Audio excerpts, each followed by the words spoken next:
Hello students, आज हम लोग साइंस के first chapter crop production and management में एक नया टॉपिक डिस्कस करेंगे और उस टॉपिक का नाम है इरिगेशन। इससे पहले के वीडियोस में मैंने एग्रीकल्चर प्रैक्टिसेस में आपको सॉइल प्रिपरेशन के बारे में, सोइंग के बारे में, मैन्योर और फर्टिलाइज़र की यूज़ के बारे में आपको जानकारी दी थी। आज के वीडियो में मैं आपके साथ इरिगेशन के बारे में, जिसको हिंदी में हम सिंचाई कहते हैं, उस पर बात करूँगा।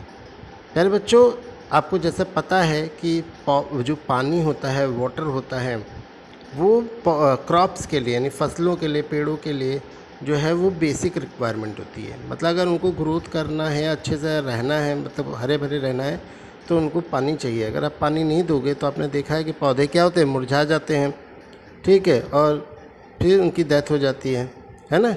तो इसका मतलब है कि क्रॉप के लिए पानी जो है बेसिक रिक्वायरमेंट है ग्रोथ करने के लिए। ठीक है, बात समझ में आ गई। अब ये जो इसका मतलब है कि फसल जो है अगर वो हेल्दी रहना चाहते हैं तो उनको रेगुलर इंटरवल पे, यानी फसल को रेगुलर इंटरवल पे पानी की आवश्यकता होती है। ठीक है, लेकिन ये जो पानी की, प्यारे बच्चों, आवश्यकता होती है क्रॉप्स को, फसलों को, वो अलग अलग क्रॉप्स के लिए अलग अलग होती है। यानी water requirement are different for different crops, यानी अलग अलग फसलों के अलग अलग रिक्वायरमेंट होती हैं। जैसे कि आप देख सकते हो कि अगर गेहूं की फसल को जितनी पानी की ज़रूरत होती है वो एज़ कंपेयर पैडी की क्रॉप्स यानी धान की फसल की रिक्वायरमेंट की तुलना में कम होती हैं। कहने का मतलब है कि जो धान की फसल होती है उसको पानी की अत्यधिक आवश्यकता होती है, जबकि गेहूं की फसल को पानी की उतनी आवश्यकता नहीं होती है। ठीक है, तो अलग अलग क्रॉप्स के लिए अलग अलग पानी की रिक्वायरमेंट होती है।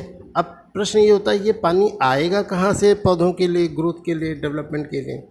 प्यारे बच्चों, जो फसलों के लिए जो पानी की व्यवस्था है, वो उसका मेन सोर्स जो है, उसका मुख्य साधन जो है वो बरसात है, रेनफॉल है। ठीक है, लेकिन आपको जैसे मालूम है कि इंडिया में रेनफॉल की अनसर्टेनिटी है, मतलब अनिश्चितता है। कभी बरसात होती है, कभी नहीं होती है। तो इसलिए हमें जो है अल्टरनेटिव मेथड, दूसरे तरीक़ों का इस्तेमाल करना पड़ता है ताकि हम पौधों को क्या कर सकें, पानी की सुविधा उनकी जो डेवलपमेंट के लिए करवा सकें, ताकि उनको एडिक्वेट मात्रा में पानी मिल जाए रेगुलर इंटरवल पे। ठीक है, तो ये जो बरसात को छोड़ करके, मतलब रेनफॉल को जो मेजर सोर्स है उसको छोड़ करके जो भी हम दूसरे तरीके अपनाते हैं, आर्टिफिशियल मेथड अपनाते हैं प्लांट की ग्रोथ करने के लिए, उसको पानी पहुंचाने के लिए, यानी वाटरिंग करने के लिए पौधों की, उन सभी मेथड को, आर्टिफिशियल मेथड को प्लांट्स की वाटरिंग के लिए क्या कहा जाता है, इरिगेशन कहा जाता है। तो अब मुझे लगता है आप इरिगेशन को समझ गए होंगे, सिंचाई को, कि पौधों को रेगुलर इंटरवल पे पानी वाटरिंग करने के लिए जो आर्टिफिशियल मेथड इस्तेमाल किया जाता है उसी को इरिगेशन कहा जाता है। अब ये जो इरिगेशन है उसमें भी कई तरीके होते हैं। इरिगेशन का जो मेन सोर्स है, मेन साधन है, तो वो कुएं से या ट्यूबवेल से या झीलों से या तालाबों से या नदियों से या बांध बना के या सुरंग कैनाल बना करके जो है हम फसलों की सिंचाई करते हैं। ठीक है, इसके अलावा दो मेथड हैं इरिगेशन के। वो कौन कौन से मेथड है, आइए वो भी जान लेते हैं। प्यारे बच्चों, इरिगेशन के दो मेथड हैं। एक मेथड है ट्रेडिशनल मेथड और एक है जिसे आप ट्रेडिशनल मेथड, जिसे आप परंपरागत मेथड कहते हो, यानी कई सालों से चला आ रहा है। और दूसरा एक मेथड है मॉडर्न मेथड, आधुनिक तरीका सिंचाई करने का। तो पहले तरीके के बारे में हम बात करते हैं, जिसका नाम क्या है, जिसका नाम है ट्रेडिशनल मेथड ऑफ इरिगेशन। यानी बच्चों, जो परंपरागत तरीका है सिंचाई करने का भारत में, ठीक है, ट्रेडिशनल सिस्टम इरिगेशन का, उनमें हम चेन, पंप, है ना, ढेकली, मोट और राहत, इन सब का सेंचुरीज से इस्तेमाल करते आ रहे हैं। ठीक है, this method are less expensive. ये जो सभी मेथड है ये कम खर्चीले होते हैं। They often lead to the wastage of water, परंतु इसमें पानी की बर्बादी बहुत ज़्यादा होती है, इसकी एफिशिएंसी कम होती है और आजकल ये इस्तेमाल भी नहीं किए जाते हैं। तो भारत में ट्रेडिशनल सिस्टम की, ये ट्रेडिशनल मेथड जो है वो इस तरह से होते हैं। ठीक है। अब ज़्यादा इसमें डिटेल में नहीं बताया गया है आपको कि ढेकली कैसे काम करती है ना, आपका मोड में पुलिस सिस्टम कैसे काम करता है, राहत में लेवल सिस्टम कैसे काम करता है, ये आपको यहाँ पर एक्सप्लेन नहीं किया गया। ये चित्रों के माध्यम से आपको यहाँ पे समझाया गया है कि मोड देखिए क्या किया, उसने एक नाली बना ली खेत से कुएं तक, और उसने कुएं से पानी निकाल के उस नाली में डाल रहा है। अब वो पानी जो है नाली के रास्ते से खेतों में पहुँच जाएगा। इस तरह राहत सिस्टम देखिए तस्वीर में जिस तरह से बनी हुई है ना। तो ये सब ट्रेडिशनल मेथड है। आइए अब जानते हैं मॉडर्न मेथड के बारे में।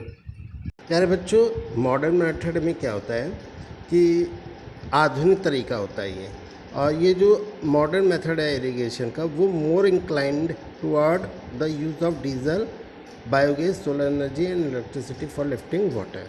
मॉडर्न मेथड की जो सिंचाई होती है वो ज़्यादातर डिपेंडेबल होती है, इंक्लाइंड होती है, निर्भर होती है डीजल, बायोगैस, सोलर एनर्जी और इलेक्ट्रिसिटी से के लिए, क्योंकि ये सब क्या करते हैं, पानी को लिफ्ट करने में, उठाने में मदद करते हैं। ठीक है, तो इसका मतलब हम रिलायबल हैं किसके ऊपर, इन सब चीज़ों के ऊपर।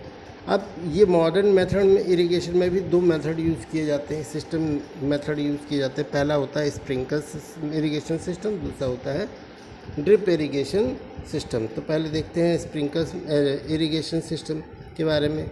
मेरे बच्चों, स्प्रिंकलर इरिगेशन सिस्टम में क्या होता है, इसमें एक वर्टिकल पाइप खेतों में लगाई जाती है लाइन से। ठीक है, मतलब खड़ी पाइप लगाई जाती है, और वो खड़ी पाइप के ऊपर हम नोज़ल लगा देते हैं, घूमने वाला नोज़ल टॉप पे लगा देते हैं। अब ये जो सभी वर्टिकल पाइप्स होती हैं ये कनेक्ट होती है किससे, मेन पाइप से। ठीक है, जब उस मेन पाइप पे पानी आप अलाउ करते हो जाने के लिए, तो ये सब पानी बड़ी प्रेशर के साथ जो है वो वर्टिकल पाइप पे जाता है, और फिर नोज़ल के द्वारा वो जो है स्प्रिंकल होने लगता है बरसात की तरह। जैसे बरसात होती है ना, वैसे एक आर्टिफिशियल बरसात होने लगती है। ठीक है, it is more useful for the environment. इस तरह का जो मेथड है सिंचाई करने का, पानी देने का पौधों को, ठीक है, वो ज़्यादातर सैंडी लैंड में और अनइवन सरफेस पे ज़्यादा जो है यूज़फुल उपयोगी है, जहाँ पर sufficient water is not available, जहाँ पर पर्याप्त पानी की व्यवस्था नहीं होती है, वहाँ पर ये मेथड बहुत अच्छे से काम करता है। इसके अलावा ड्रिप इरिगेशन सिस्टम में क्या होता है, इस इरिगेशन सिस्टम में भी क्या होता है, पाइप का एक अरेंजमेंट होता है, व्यवस्था होती है ट्यूब की, और उन ट्यूब में छोटे छोटे छिद्र कर दिए जाते हैं। ठीक है, और उन छिद्रों को पौधों की जड़ों पर ड्रॉप बाय ड्रॉप जो है प्रोवाइड किया जाता है। इसकी सबसे ख़ास बात क्या होती है, it is very efficient as water is not wasted, और इसमें भी एक भी बूंद पानी की बर्बादी नहीं होती है। पौधों को मेन जहाँ पे पानी चाहिए, पानी वहीं पे जाके हिट करता है, वहीं पे जाके उससे मिलता है। ठीक है, तो आगे अब देखते हैं इससे क्या होता है। प्यारे बच्चों, आगे इसमें ये है कि जो आपका ड्रिप इरिगेशन मेथड है वो फ्रूट प्लांट्स और गार्डन में बहुत ही इफ़ेक्टिव होता है। को पानी मतलब गार्डन और फूलों का जो गार्डन होता है या फलों का जो बगीचा होता है उनके लिए बहुत अच्छा होता है, क्योंकि पौधों को मेन उनके जड़ों में पानी मिल जाता है। Where there is a poor availability of water, साथ में जहाँ पे पानी की बहुत किल्लत है, कमियाँ हैं, नहीं उपलब्ध होता है, वहाँ पर क्या होता है, इस इरिगेशन मेथड का इस्तेमाल किया जाता है। ठीक है बच्चों, अब मैं उम्मीद करता हूँ मॉडर्न मेथड अब आपको स्प्रिंकलर और ड्रिप इरिगेशन समझ में आ गया होगा। अब एक अमेजिंग फैक्ट यहाँ पे बताया गया है कि यहाँ पे बताया गया है, पहला ये है कि द काराकम